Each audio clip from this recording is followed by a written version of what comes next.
warahmatullahi wabarakatuh. Perkenalkan, kami dari kelompok 13 akan menjelaskan tentang korelasi ganda. Kami beranggotakan 3 orang, yaitu ada saya, Eva Nurdiana, ada Mas Amiruddin dan juga Mas Ahmad Muhtadi. Nah,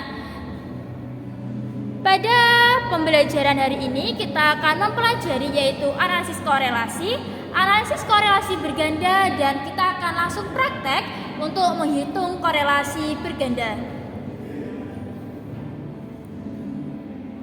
Analisis korelasi digunakan untuk mengetahui derajat hubungan antara dua variabel atau lebih. Nah, analisis korelasi ada 2, yaitu analisis korelasi sederhana dan analisis korelasi berganda. Analisis korelasi berganda yaitu korelasi di antara lebih dari 2 variabel sebagai korelasi ganda, linier, dan terikat. Pada korelasi ganda yaitu multiple correlation adalah teknik statistik untuk mengukur kekuatan hubungan antara 2 variabel bebas independen atau lebih secara bersama-sama dengan satu variabel terikat yaitu dependent.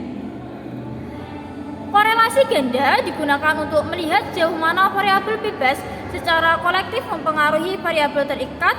Ini digunakan untuk meneliti pengaruh gabungan dari beberapa faktor, misalnya pada kepercayaan diri dan motivasi terhadap hasil tunggal, misalnya pada prestasi belajar.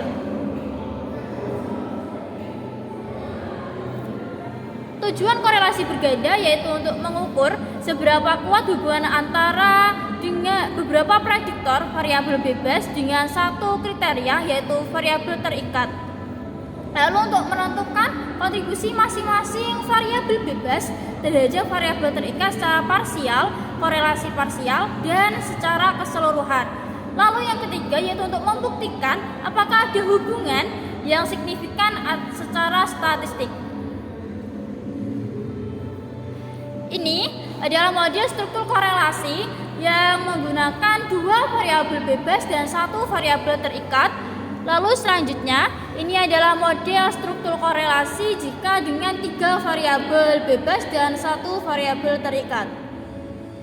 Nah, konsep kunci dari korelasi ganda ini yaitu korelasi ganda atau disebutkan dengan R, yaitu nilai antara 0 hingga 1 yang menunjukkan kuatnya hubungan korelasi.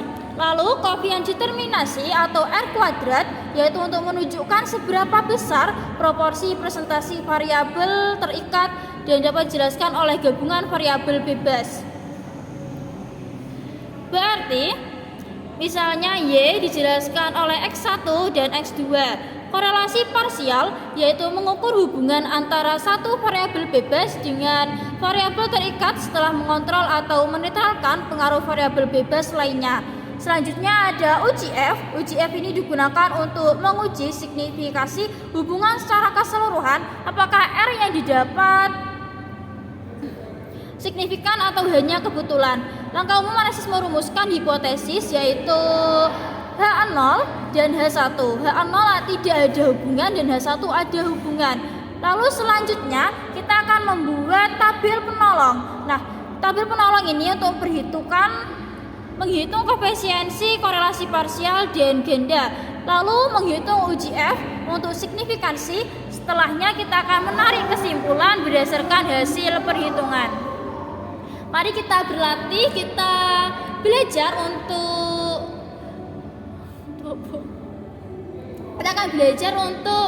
contoh berlatih soal. Baik, selanjutnya kita akan berlatih untuk menghitung korelasi ganda dengan SPSS yang akan dijelaskan oleh Mas Amiruddin dan Mas Ahmad Muhtadi. Ini ada contoh studi kasus korelasi berganda yaitu pengaruh motivasi belajar, perhatian guru, dan media pembelajaran terhadap nilai siswa. Kita buka SPSS-nya.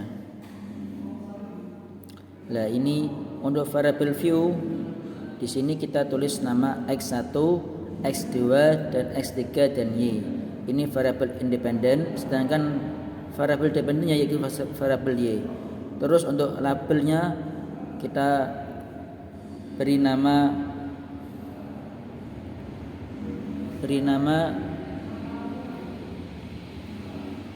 studi kasus atau contohnya pengaruh motivasi belajar, perhatian guru.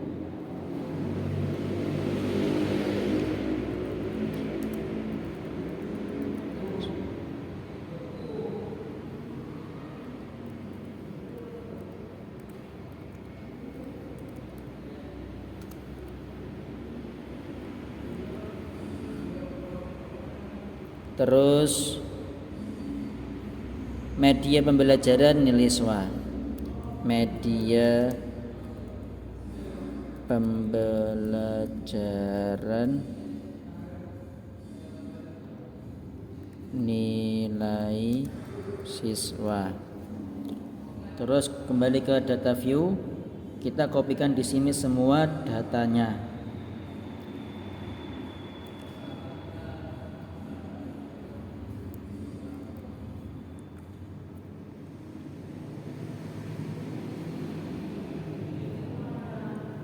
Klik di sini, Ctrl V.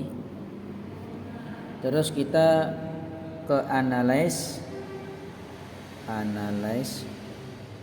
ke korelasi, terus ke klik bivariate. Terus semuanya ini kita pindahkan ke variabel, kolom variabel.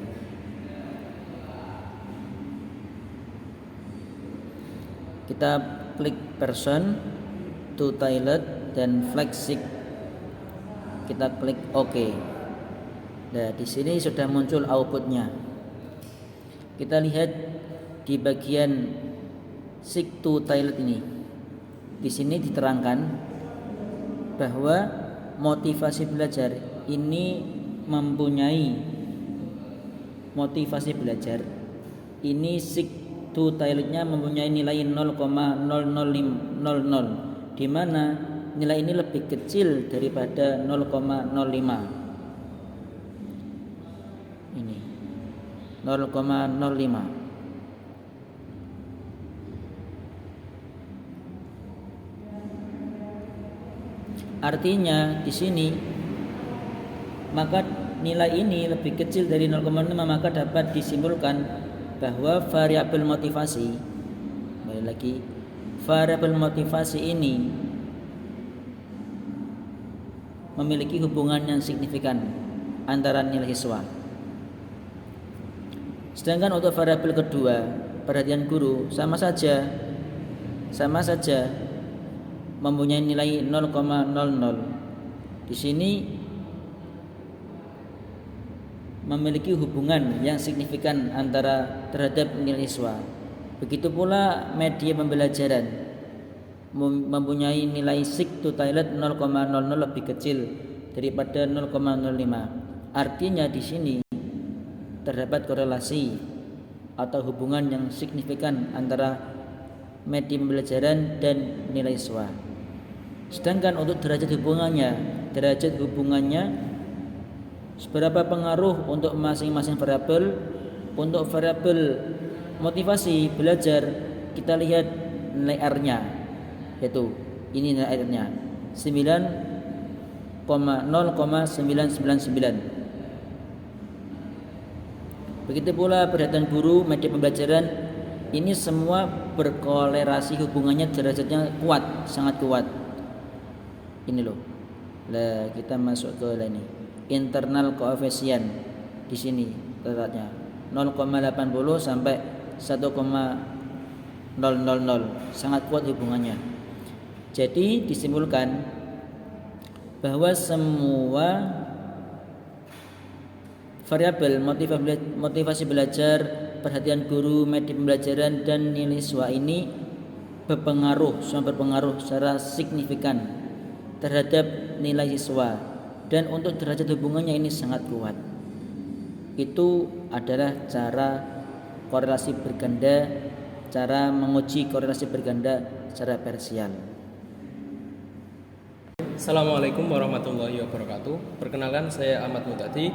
Jadi pada kesempatan kali ini saya akan menerangkan tentang uji korelasi secara simultan dengan menggunakan aplikasi SPSS. Jadi langsung saja kita ke caranya. Yang pertama, kita siapkan dulu data yang akan kita uji. Jadi saya sudah menyiapkan data yang mana data tersebut bersih dari motivasi, minat, dan prestasi. Setelah kita menyiapkan data, kita salin data yang kita siapkan, kita salin ke SPSS. Kita salin, Ctrl V. Nah, kemudian kita ke variabel view, dan pada kolom name kita rubah yang pertama itu motivasi. Maaf, kita rubah ke X1, dan untuk yang kedua, yang pertama kita rubah ke X1, enter. Terus yang kedua kita rubah ke X2, dan yang ketiga kita rubah ke Y. Dan untuk desimal kita kosongkan.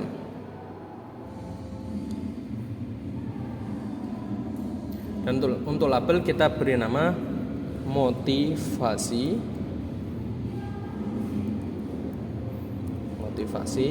Kemudian yang kedua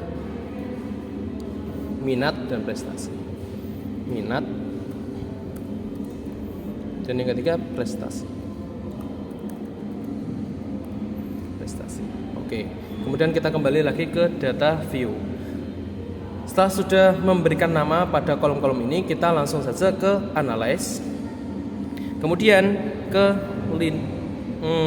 regression, kemudian linear. Regression kemudian linear. Dan kita tempatkan variabel Y ke dependent, dan untuk variabel X ke independent. Dan jangan lupa untuk mengetahui nilai R-nya kita perlu mengaktifkan di statistik R square change. Dan kita klik continue, kemudian kita oke. Dan muncullah tabel model summary.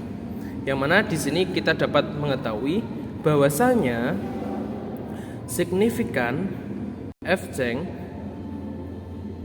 hasil dari signifikan F-change adalah 0,001, yang mana nilai tersebut lebih kecil daripada 0,5. Jadi ketika signifikan F-change kok lebih kecil daripada 0,5, maka ada hubungan yang signifikan antara variabel X dan Y. Jadi ada hubungan yang signifikan antara variabel X dan Y. Kemudian kita dapat lihat dan seberapa kuat hubungannya. Kita lihat di R-nya, yakni adalah 900. Dan 900 ini itu dikategorikan sebagai hubungan yang sangat kuat, yakni di antara 0,80 sampai 1,00. Jadi kesimpulannya, motivasi belajar,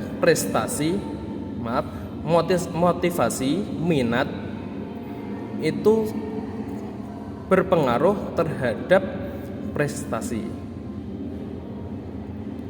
Baik, cukup sekian dari saya. Kurang lebihnya saya minta mohon maaf yang sebesar-besarnya. Assalamualaikum warahmatullahi wabarakatuh. Oke.